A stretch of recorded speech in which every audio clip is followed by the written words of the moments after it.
Frente Organizado de Químicos, transformando más que la materia.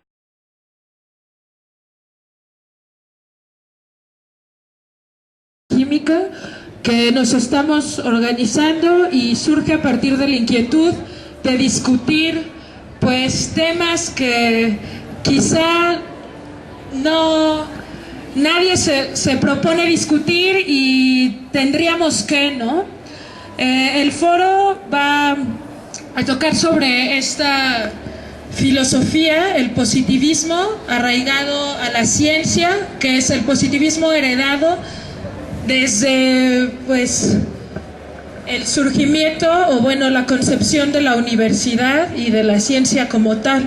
El profesor que va a impartir este foro es el maestro Luis Avelino Sánchez Grayet, maestro en filosofía de la ciencia y profesor de la materia de filosofía de la ciencia de esta facultad. Y bueno, sin más preámbulos, le vamos a otorgar el micrófono para que dé inicio a este foro.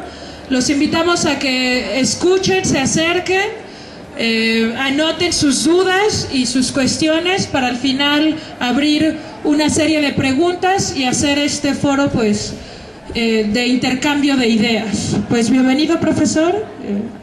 El micrófono es todo suyo. Bueno, muchas gracias por tan generosa presentación. Muchas gracias a los aquí reunidos por, pese al viento, pese a todo lo demás, estar aquí presentes. Siempre había tenido la duda de cómo sería hacer filosofía al estilo como lo hacían los griegos, allí en el ágora, al aire libre, medio mercado, con gente mercando de todo tipo de cosas. Bueno, pues yo creo que esta es una buena experiencia para mí. Me siento casi como Sócrates perorando en el ágora. Bueno, se me ha solicitado hacer el día de hoy una conferencia acerca del tema del positivismo. Les propongo que hagamos la conferencia de la siguiente manera. Primero pensé si aventarme todo el rollo histórico de qué es el positivismo, dónde surgió, etcétera, etcétera. Pero luego pensé que esa es como que la manera probablemente menos organizada de hacerlo. Entonces lo vamos a hacer de una manera más lógica. Lo cual creo que va bien con el espíritu positivista. Entonces lo vamos a dividir de la siguiente manera. Primero les quiero decir brevemente lo que es y lo que no es el positivismo, entendido como una teoría filosófica y en particular como una teoría filosófica relacionada con la ciencia. Después les quiero decir brevemente por qué es importante el positivismo, por qué tendría uno que conocerlo como científico o como estudiante de ciencia. Después quiero analizar con ustedes brevemente cuáles son los supuestos lógicos sobre los cuales se asienta el positivismo y cuáles son sus consecuencias. Posteriormente, y de una manera rápida, suena mucha información, pero les prometo que no es tanta, vamos a ver por qué no funciona ni los supuestos lógicos que sostienen al positivismo y por qué son indeseables muchas de las consecuencias que genera. Y concluiremos, si a ustedes les parece, diciendo cuáles son las posibles alternativas al positivismo. Todo esto lo iremos aderezando conforme sea necesario y solamente para darles un poco de contexto con los datos históricos que sean como que indispensables para irlo comprendiendo, porque no los querría atiborrar aquí de historia.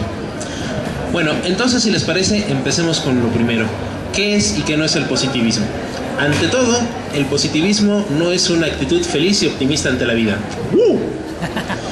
El día que ustedes quieran conseguir novio o novia en la Facultad de Filosofía y Letras, que no es mala idea, allá la gente es divertida, entonces saben dónde están todas las cervecerías del campus, etcétera, entonces todas las tienditas clandestinas. Pero el día que quieran conseguir por allá un querer, como dicen las canciones, jamás vayan a decir algo así como: wow, hoy me siento bien, hoy estoy positivista. En ese momento van a ver una cara tremenda de desilusión, casi como si hubieran mencionado a Paulo Coelho o una cosa por el estilo. No, el positivismo no tiene nada que ver con, entendido como teoría filosófica, el positivismo no tiene absolutamente nada que ver con actitudes positivas hacia la vida. El positivismo viene de una raíz griega, de una raíz latina, completamente diferente.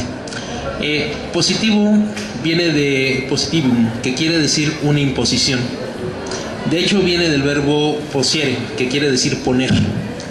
¿Qué cosa es el positivismo? El positivismo es una teoría filosófica que afirma lo siguiente. Afirma que existe un solo tipo de conocimiento válido y ese conocimiento válido es el que se forma a partir de la experiencia y el razonamiento lógico-matemático. Todo lo que no sea experiencia o razonamiento lógico-matemático no tiene absolutamente ningún valor posible como conocimiento. Eso es todo lo que dice el positivismo. ¿Desde dónde existe el positivismo o de cuándo viene o dónde se formó? Es una historia muy complicada que viene desde la época de los griegos.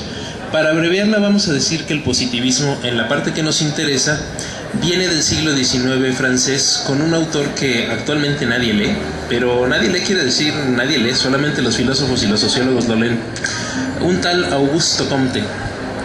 Auguste Comte es un autor que actualmente uno menciona y pues no nos hace aquí eco, pero si hubiéramos estado nosotros ahí por el París de 1880, una cosa por el estilo, Auguste Comte era la sensación. O sea, imagínense ustedes un mundo donde no había ni cine, ni internet, ni pornografía en la red. La gente se tenía que divertir en alguna cosa y pues entre otras cosas raras y perversas se divertían yendo a conferencias de filósofos. Era un verdadero espectáculo público las clases de filosofía de Auguste Comte. Congregó pero unas multitudes así tremendas y todos iban a oír a Comte diciendo sus teorías acerca de qué es el conocimiento, la ciencia, la sociedad, la historia, etc. Entonces fue un filósofo tremendamente influyente en su tiempo. Y Comte fue el que articuló la idea del positivismo científico como la conocemos hoy en día hasta la fecha todavía. Ahorita, cuando vaya siendo necesario, les contaré un poco más de la historia del positivismo. Pero bueno, entonces repito para que quede así como que bien asentado. Desde un punto de vista filosófico y especialmente de filosofía de la ciencia, el positivismo es la teoría que dice que existe un solo tipo posible de conocimiento. Y ese tipo de conocimiento es el conocimiento que proviene de la experiencia más el razonamiento lógico-matemático. Cualquier cosa que venga de otra fuente no puede ser conocimiento. Bueno, ahora, ¿por qué es importante el positivismo?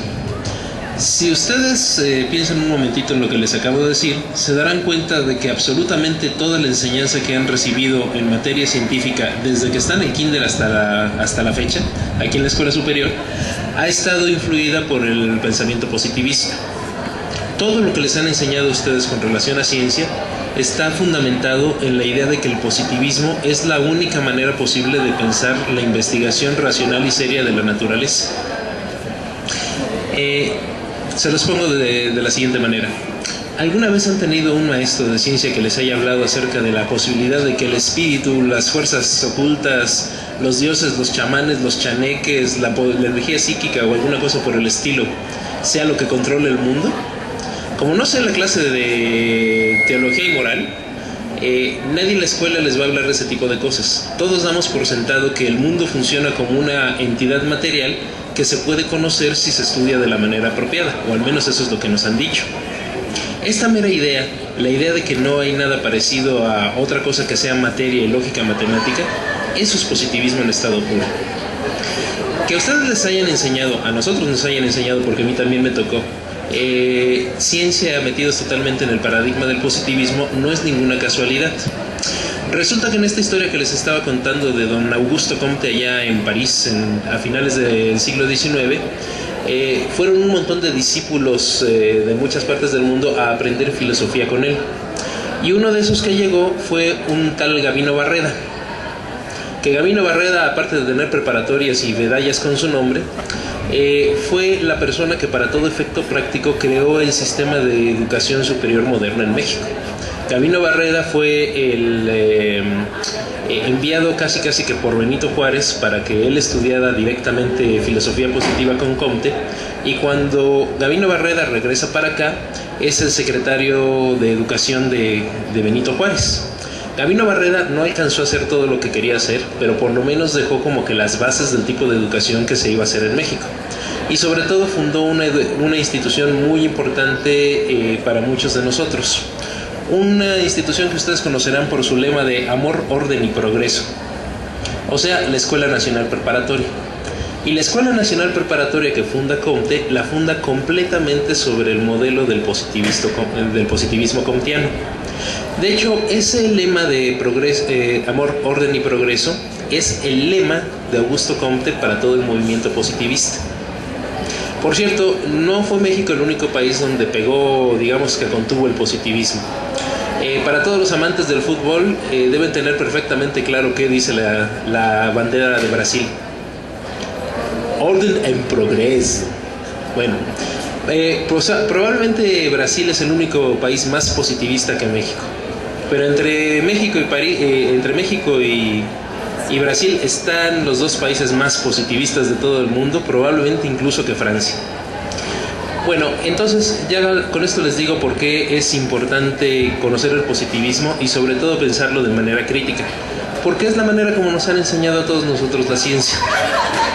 Quiere decir que lo que tenga de malo o lo que tenga de bueno el positivismo es algo que nosotros traemos inmerso, pero así como que profundamente grabado a fuego en nuestra manera de ver la ciencia y en nuestra manera de ver el mundo en general, si me presionan para ir más lejos con esto. Por eso es importante conocerlo y pensar en ello. Bueno, ahora, vamos a analizar qué cosa es el positivismo. Les decía que el positivismo es esta teoría según la cual existe solamente un tipo de conocimiento, el conocimiento que viene de los sentidos. Si el conocimiento no se obtiene por experiencia sensorial, que es lo que quiere decir experiencia directa, entonces no tiene ninguna otra fuente. Y lo único que se acepta en el positivismo como un medio para procesar eso es lo que conocemos como el pensamiento de la lógica y de la matemática. Ahora, vamos a pensar un momento. ¿Qué se requiere para sostener esto como una tesis filosófica? ¿Cuál es la condición para que podamos afirmar que solamente existe este tipo de conocimiento y no ningún otro tipo de conocimiento? Bueno, esto requiere por lo menos 4 principios para poderse sostener la tesis. El primer principio, que exista un mundo externo a nosotros mismos que no depende directamente de nuestra sensación. Fíjense lo que estoy diciendo. En el positivismo, si el mundo dependiera para existir de qué es lo que cada uno de nosotros sentimos, en ese caso no podríamos hablar de un mundo común que se puede conocer independientemente del observador. Supongamos que el mundo es como cada quien lo ve. Bueno, entonces no podría existir el positivismo, porque el positivismo supone que hay un mundo que está allá afuera y que es independiente de las percepciones de cada uno de nosotros y que se le puede estudiar y conocer científicamente. Entonces, primera cosa para que el positivismo jale como teoría, que haya un mundo externo que es independiente del observador. Esto es, si yo digo que aquí hay una mesa, esto es algo que cualquiera de ustedes tiene que poder corroborar por su propia experiencia. Que si a alguno de ustedes le digo, aquí hay una mesa, pueden venir a sentir, puede efectivamente pararse, venir, sentirla, treparse en ella, patearla y lo que sea necesario, hasta que se convenzan de su existencia. Si no funciona esa idea de que hay un mundo externo, entonces no funciona el positivismo. Punto 1. Punto 2. Para que el conocimiento positivista sea posible, debe admitirse que los órganos sensoriales, nuestro aparato de percepción, es un aparato bien ajustado para conocer el mundo. Si nuestros órganos sensoriales regularmente no funcionaran bien, el positivismo no funciona como teoría. ¿Cómo vamos a poder conocer el mundo si nuestros órganos sensoriales no son confiables? 3. Para que el positivismo funcione, como teoría de cómo se supone que funciona la ciencia, necesitamos suponer que nuestros aparatos científicos y nuestros métodos experimentales funcionan. ¿Cómo podríamos hacer experimentos que nos den conocimiento sobre el mundo si no fueran confiables nuestros métodos y nuestros instrumentos y nuestros aparatos? 4.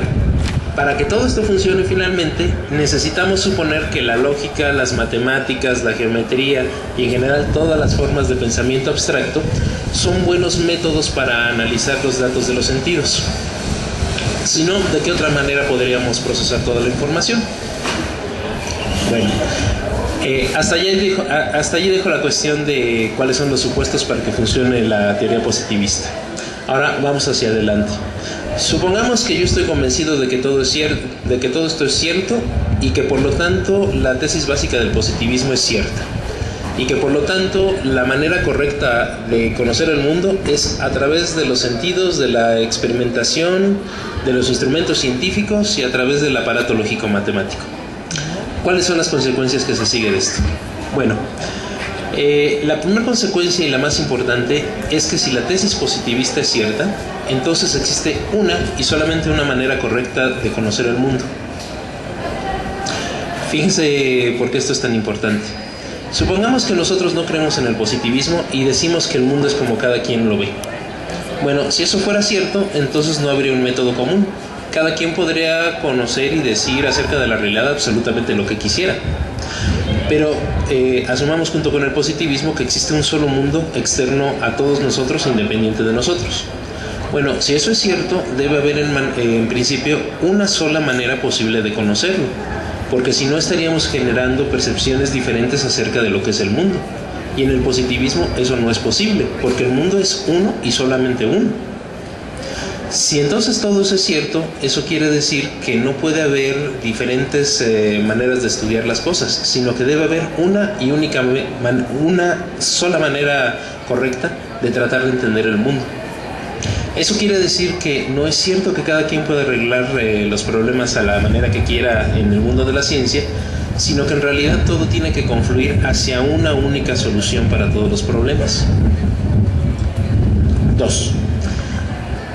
Supongamos que creemos en todo lo que dice el positivismo y creemos que por lo tanto hay un solo método científico en principio. Bueno, si eso es cierto, eso quiere decir que en última instancia hay una sola solución correcta para cualquier problema científico.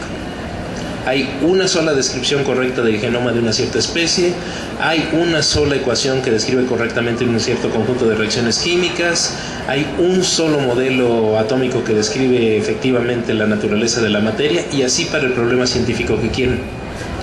Si el mundo es uno solo y es independiente de nosotros, entonces tendría que haber en principio uno y solamente un modelo para cada problema científico pertinente. Eso quiere decir que no hay variedad de respuestas. Hay una sola respuesta posible para cada cosa. ¿Iba en el 1 o en el 2? 3. Si todo esto es cierto, fíjense una consecuencia bien interesante que surge de aquí. La sociedad, en la medida en que los hombres somos criaturas naturales, tendríamos que podernos explicar por exactamente las mismas leyes que rigen a la naturaleza. Esto es, si las tesis básicas del positivismo son ciertas, entonces se tiene que poder estudiar científicamente no solo a la naturaleza, sino también a los seres humanos, a las sociedades. La sociedad tendría que ser un objeto de estudio científico tan perfectamente objetivo como cualquier otro. Ok, ahora vamos a analizar si todo esto se sostiene. Les vuelvo a recordar aquí que piensen en el sentido original de la palabra positivismo, porque de aquí dependen muchas cosas. Recuerden que positivo viene del latín posius, que quiere decir poner. ¿Por qué poner? Porque nosotros no escogemos la percepción. Nosotros no podemos ver el mundo como se quiere, según el positivismo, sino únicamente de la manera que es. Yo no puedo decidir ver o no ver la mesa que está aquí. La tengo que ver forzosamente porque está aquí. Yo no puedo decidir sentir o no sentir que está soplando el viento. Lo tengo que sentir forzosamente porque el viento está soplando. Vamos, el positivismo tiene una cierta idea de que los seres humanos somos pura receptividad ante el mundo natural. Nosotros no podemos escoger nada ni modificar nada, simplemente recibimos como que los efluvios de la naturaleza que impactan sobre nuestros aparatos de los sentidos. Ok, dicho esto, para que tengan acá en cuenta el carácter como un tanto de imposición que tiene el dato de los sentidos sobre el ser humano, ahora va la crítica de por qué, según yo, no se sostienen, bueno, no solo según yo, según una larga tradición de gente que ha criticado al positivismo, ¿por qué no se sostienen los postulados básicos del positivismo? Empecemos por el primer postulado. Si se acuerdan, el positivismo parte de la idea de que la naturaleza, el mundo o la realidad, el nombre que prefieran, corresponde a una cosa que es ajena a nosotros y en principio completamente diferente y que es independiente. Nosotros no escogemos la realidad, sino que la realidad está ya como una cosa dada.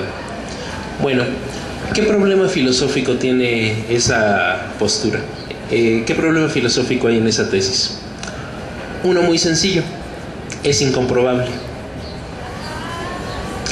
Piénsalo tantito, oigan lo que acabo de decir. Es incomprobable la tesis de que el mundo, tal y como existe, es independiente de nuestra percepción. ¿Qué experimento tendríamos que hacer para comprobar que existe un mundo independiente de nuestra percepción? Una cosa muy sencilla: saber cómo es el mundo cuando no lo percibimos.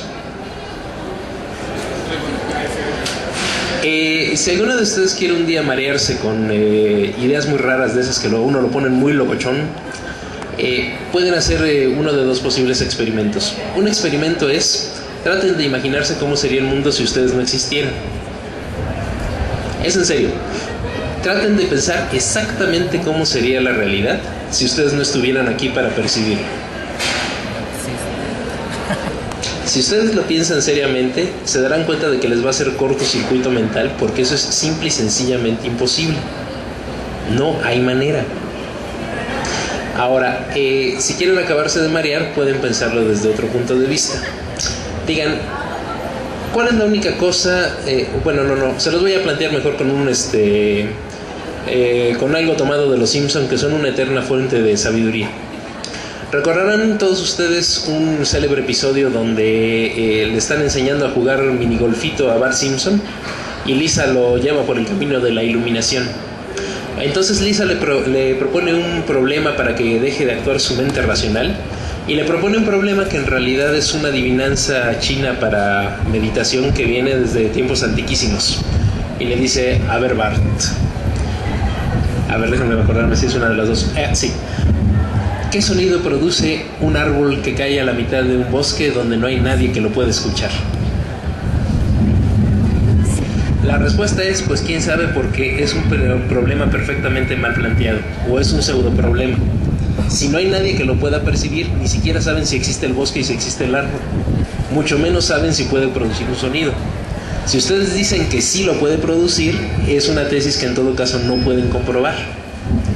No podemos saber cómo sería el mundo más allá de nuestras percepciones. Ese es el punto básico. Y si esto es cierto, la tesis más básica del positivismo, la tesis de que existe un mundo externo ajeno a nuestras percepciones, resulta que es simple y sencillamente inconsistente. Desde un punto de vista lógico, el positivismo está perdido porque nosotros no tenemos la más remota idea de cómo pudiera ser el mundo o la naturaleza o la realidad fuera de nuestras percepciones. Ok, segundo problema. Y a todo esto, ¿nuestras percepciones son un buen aparato para saber cómo es el mundo? Esto es, nuestra vista, nuestro tacto, nuestro olfato y nuestros demás aparatos perceptivos ¿sirven en realidad para saber cómo funciona la realidad? Bueno, voy a apelar a sus conocimientos básicos de anatomía. ¿El mundo como lo están viendo ustedes en este momento está bien ubicado y bien colocado? ¿Sí? Ok. ¿Cómo se forma la imagen que ustedes perciben en su cerebro por medio del nervio óptico? ¿Cómo se forma esa imagen en el fondo de su retina? Aplicando óptica 1, todos ustedes saben que en realidad tendríamos que estar viendo el mundo exactamente al revés. Porque lo que se produce en el fondo de la retina es una imagen invertida, ¿cierto o falso? Bueno, nosotros no estamos viendo el mundo como es, lo estamos viendo puesto de cabeza por la magia del cerebro que hace el procesamiento necesario para ello. Por cierto, nada más para que les duela la cabeza, algún psicólogo muy perverso se le ocurrió hacer un experimento en el cual hicieron un casco con unos lentes que invertían la imagen. Entonces las personas que participaron en el experimento tenían unos lentes que estaban volteando todo para que ellos vieran el piso en la parte superior y el techo en la parte inferior. Las personas que participaron en el experimento pasaron un primer par de días así horribles, de pesadilla. Pero lo increíble del asunto es que a la semana todos estaban perfectamente adaptados. Todos estaban perfectamente adaptados y varios de los participantes, no todos, pero varios de ellos, empezaron a ver otra vez el mundo al derecho. O sea, lo que ve no es realmente el ojo, lo que ve es el cerebro. Y el cerebro ve independientemente en un punto, en un grado muy elevado, de cuál es la información que recibe realmente del ojo. Ahorita las condiciones físicas aquí no se prestan para que les pida que hagan esto, pero hay un experimento muy sencillo para ubicar una cosa que se conoce como el punto ciego del ojo. Es un experimento muy bonito porque si uno lo hace, va uno alejando una cartulina que tiene un par de puntos y llega un momento en que el punto mágicamente desaparece. Bueno, resulta que decía Mark Twain, el autor de Tom Sawyer, decía que nuestros problemas en la vida no se deben a las cosas que sabemos que no sabemos, sino a las cosas que no sabemos que no sabemos. Sí, si ustedes saben que no saben algo, pues bueno, ignoran ese algo, pero por lo menos saben que no lo saben. La bronca en la vida se debe cuando ustedes no saben que no saben algo, porque entonces ignoran y ni siquiera saben que ignoran. Bueno, una de las cosas que nosotros no sabemos que no sabemos es que tenemos un hoyo en la percepción visual. Vuelvo a sus conocimientos básicos de anatomía. En algún punto la retina se tiene que unir al nervio óptico para enlazar con el cerebro. Ese pequeño punto que se llama fovea, donde se enlaza el nervio óptico con la retina, es un punto en donde no hay células receptoras de luz, de fotones. Ese es el punto ciego, el punto donde el nervio óptico enlaza con el ojo. En ese punto no hay percepción. Y ese punto está más o menos a la mitad del campo visual. Si nuestra percepción correspondiera realmente a la realidad, no solamente veríamos el mundo al revés, sino que además lo veríamos con un hoyo a la mitad en cada ojo. ¿Alguno de ustedes ha visto alguna vez ese hoyo en la percepción? No, por un mecanismo muy simple. El cerebro continuamente está recomponiendo la imagen con la imagen que viene del otro ojo. El mecanismo es tan sofisticado que cuando una persona pierde un ojo, de todas formas no ve el punto ciego, porque el propio cerebro se encarga de que eso se esté continuamente recomponiendo para verlo siempre completa la imagen. Uso aquí la vista como ejemplo para lo que les estoy tratando de decir, pero esto funciona para absolutamente todos los sentidos. Todos los sentidos tienen en realidad sus fallos posibles de percepción. En el oído, por ejemplo, hay trabajos muy complicados de psicoacústica, de cómo es que percibimos el sonido. Hay una cosa interesantísima que se llama el cocktail party effect, el efecto de la fiesta de cóctel. Y probablemente ustedes lo habrán experimentado alguna vez. ¿Nunca les ha pasado que están en un lugar muy ruidoso, en un lugar donde hay mucha gente hablando, música de fondo y demás, y de repente oyen que 2 mesas atrás alguien dice el nombre de ustedes y empieza a decir algún chisme? ¿No les ha sucedido que en ese momento mágicamente dejan de oír todo alrededor y empiezan a oír exclusivamente lo que les interesa? Bueno, no es pura percepción, está perfectamente estudiado ese efecto. El cerebro puede, de una manera que todavía no está muy bien comprendida, decidir cuál es el patrón de ondas sonoras que le interesa y hacer una especie de filtrado casi mágico en el que elimina absolutamente todo lo demás y se queda exclusivamente con lo que le interesa. Un experimento de bolsillo. Tomen su dedo índice, tomen su dedo medio, de la mano que prefieran, y crúcenlos. Crúcenlos de manera que queden bien cruzados. Pueden ayudarse con el otro dedo si quieren, con la otra mano. Así. Ahora, el reto es que con las 2 yemas al mismo tiempo, toquen la punta de su nariz. Si realmente lo están haciendo bien y las 2 yemas están tocando al mismo tiempo, van a tener una de las sensaciones más raras en su vida. Van a sentir que tienen 2 narices. ¿Alguno de ustedes ya lo sintió? Bueno, esto tiene una explicación fisiológica muy sencilla. El sistema nervioso en las manos está hecho para que los informes de los dedos viajen en paralelo, no en cruzado. Si ustedes los mandan en cruzado, el cerebro no sabe descifrar la señal y lo interpreta doble. Esto es una ilusión táctil, no es la única. Todos conocen la ilusión táctil de tocar una cosa muy fría y creer que los están quemando. ¿Cómo puede el organismo confundir el frío extremo con el calor extremo? Todo esto para decirles que eso de que los sentidos son una buena fuente de percepción de qué es la naturaleza o qué es el mundo, eso es un puro deseo de creer. Porque si lo quieren ver a profundidad filosófica, el problema básico es el siguiente.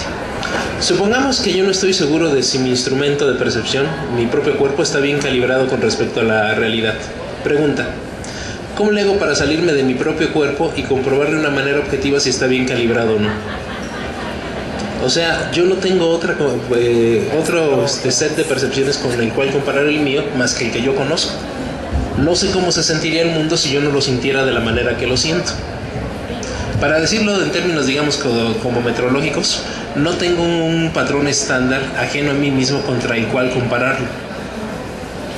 No tengo una golden standard con el cual saber cuál tendría que ser la percepción perfecta de un organismo normal. Y aunque lo supiera no me ayudaría de mucho porque esa es otra percepción que no es la mía.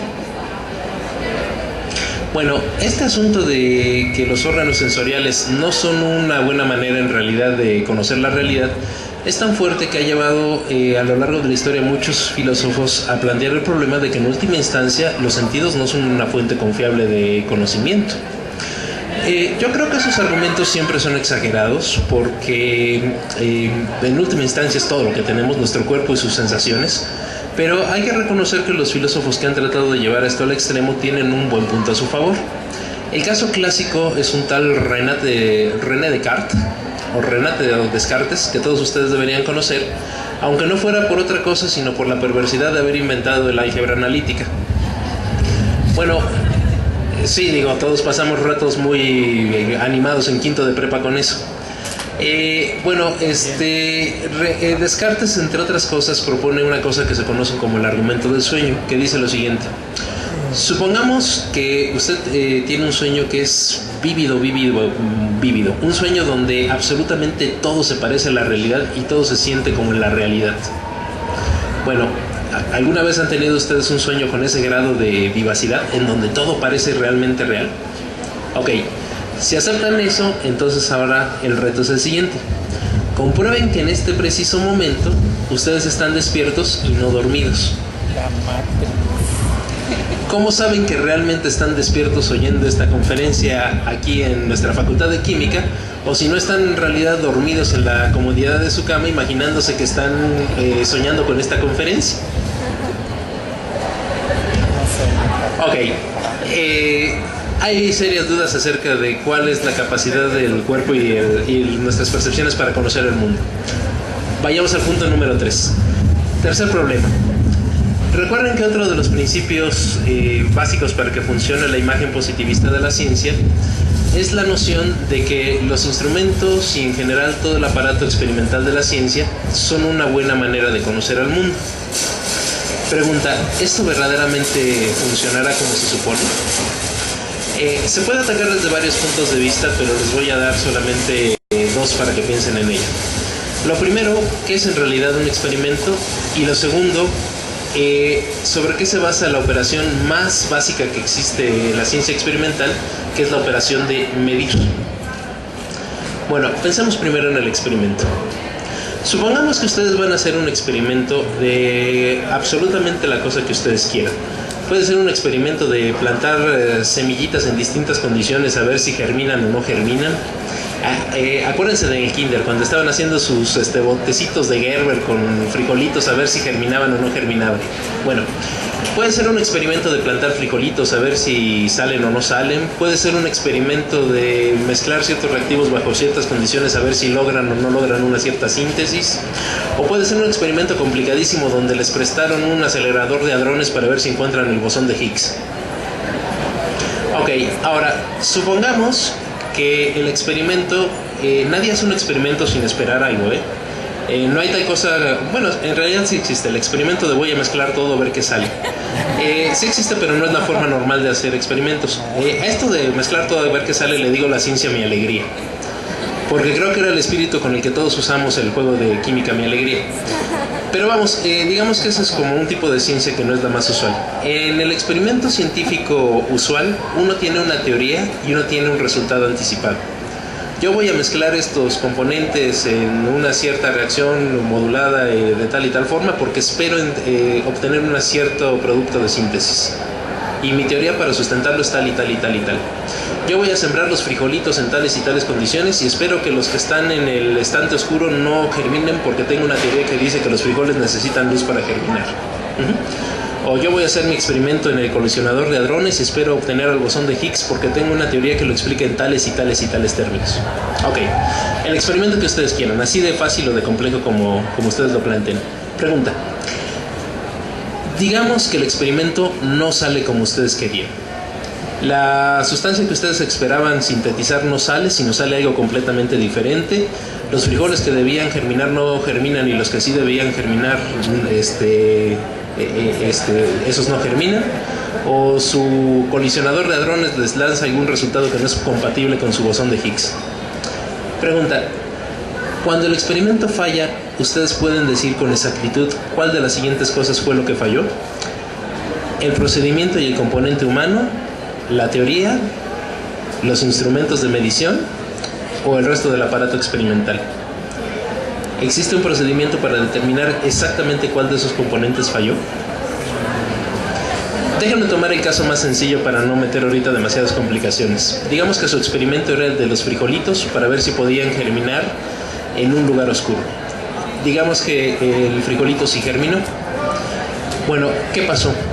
¿No sería que el frijol en realidad ya había germinado desde antes porque lo habían dejado descuidadamente en una situación en la que pudiera germinar sin haberse dado cuenta de ello? O a lo mejor estaba más cerrado el lugar donde tenía que haber estado aislado el frijol y en realidad sí le entró luz. O a lo mejor no usaron ustedes el frijol común y corriente, sino que encontraron un nuevo tipo de frijol desconocido hasta la fecha que tiene la propiedad de germinar con muy poca luz. O a lo mejor mientras ustedes no estaban viendo nada del asunto, su hermanito fue a ver qué pasaba allí, dejó la gaveta abierta toda la mañana y ahí le entró luz suficiente al frijol para germinar. ¿Podemos determinar exactamente qué fue lo que falló en el experimento? La respuesta, salvo casos muy sencillos donde están muy bien conocidas todas las variables pertinentes, es no. En un experimento regularmente no hay manera de determinar con precisión absoluta y más allá de toda duda razonable qué fue lo que falló. Y la historia de la ciencia está llena de discusiones acerca de qué fue lo que falló en experimentos famosos. No tenemos tiempo ahorita de contarles la historia completa, pero Louis Pasteur es un caso típico, es un caso de historia de la ciencia, de un científico al que las cosas no le salían cuando debían salirle y sí le salían cuando no debían. Y entonces Louis Pasteur es un mago de cómo argumentar a favor de lo que él quiere argumentar cuando los experimentos le fallan. Siempre encuentra la manera de hacer que el experimento acabe diciendo lo que él quería decir. Ok, ahora, no pensemos en experimentos que fallan y en donde ya vimos que es difícil determinar qué fue lo que falló. Pregunta: cuando el experimento sí da el resultado que ustedes esperaban, cuando el experimento sí da el resultado que esperaban, ¿podemos decir si el experimento realmente funcionó? Si el experimento les da el resultado correcto, eso no necesariamente quiere decir que su teoría sea la correcta, porque es perfectamente posible que ustedes hayan hecho un experimento con una teoría falsa y que por un error en el sistema experimental les haya dado el resultado que esperaban. Y no hay, desde un punto de vista lógico estricto, manera alguna de determinarlo con exactitud. Todo este problema del que les estoy hablando se conoce como la indeterminación del experimento. Nadie sabe exactamente, en sentido lógico absolutamente estricto, por qué fallan los experimentos que fallan y por qué tienen éxito los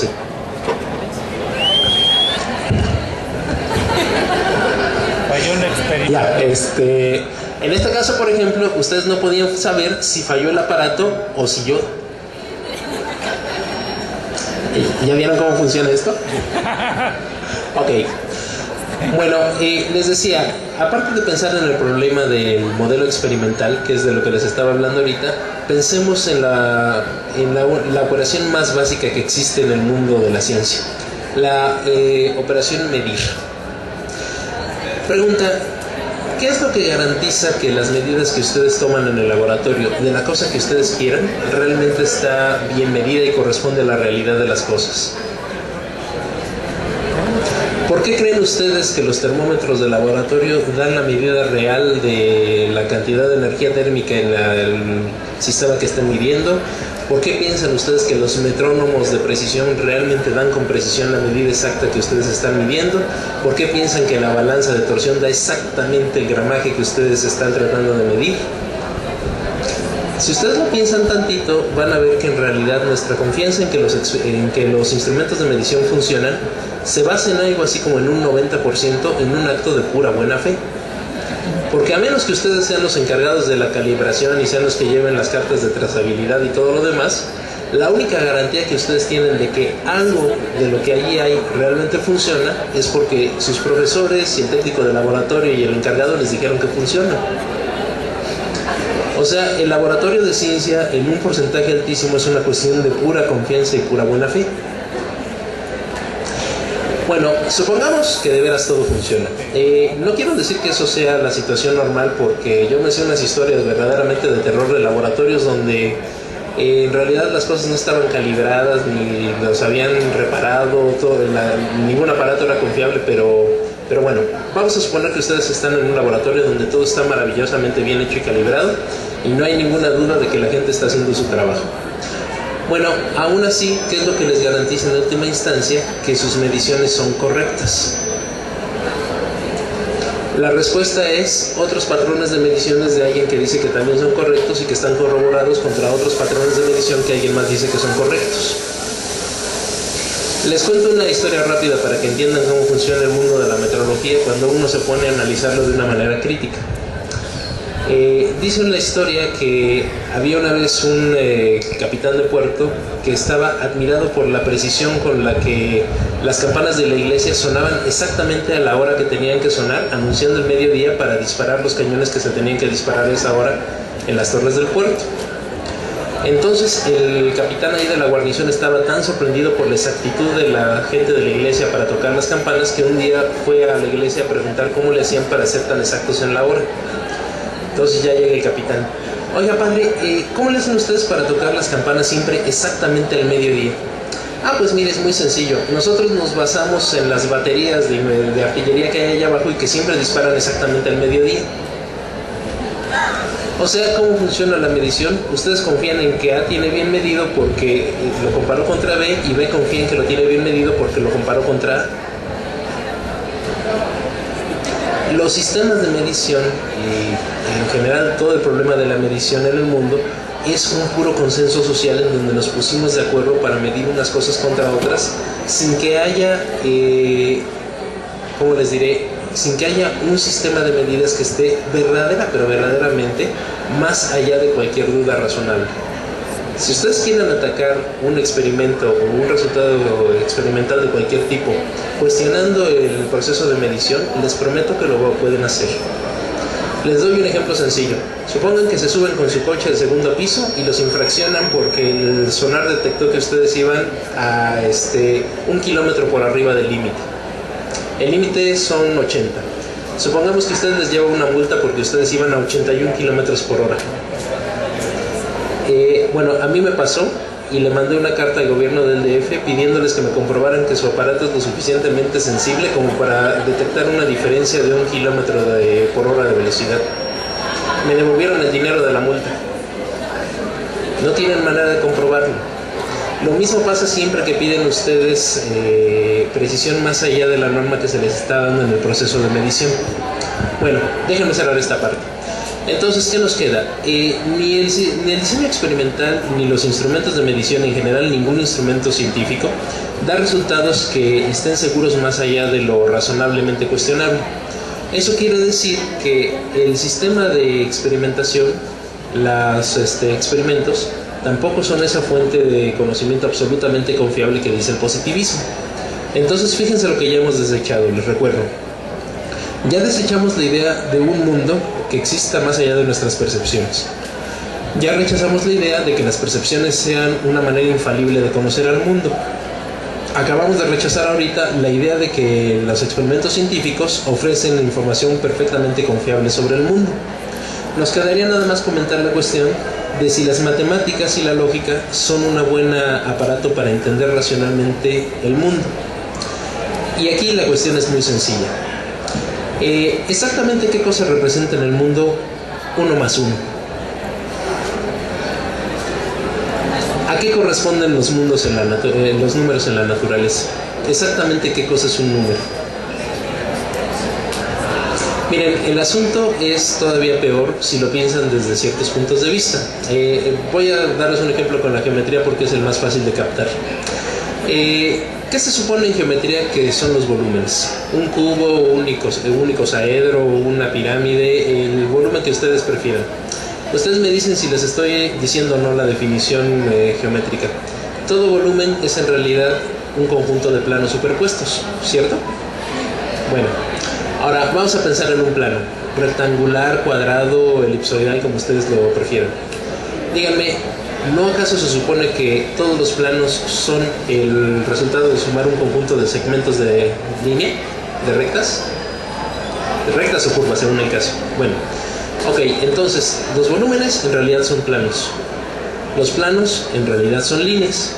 Las líneas en realidad son puntos. Y si ustedes recuerdan la definición geométrica,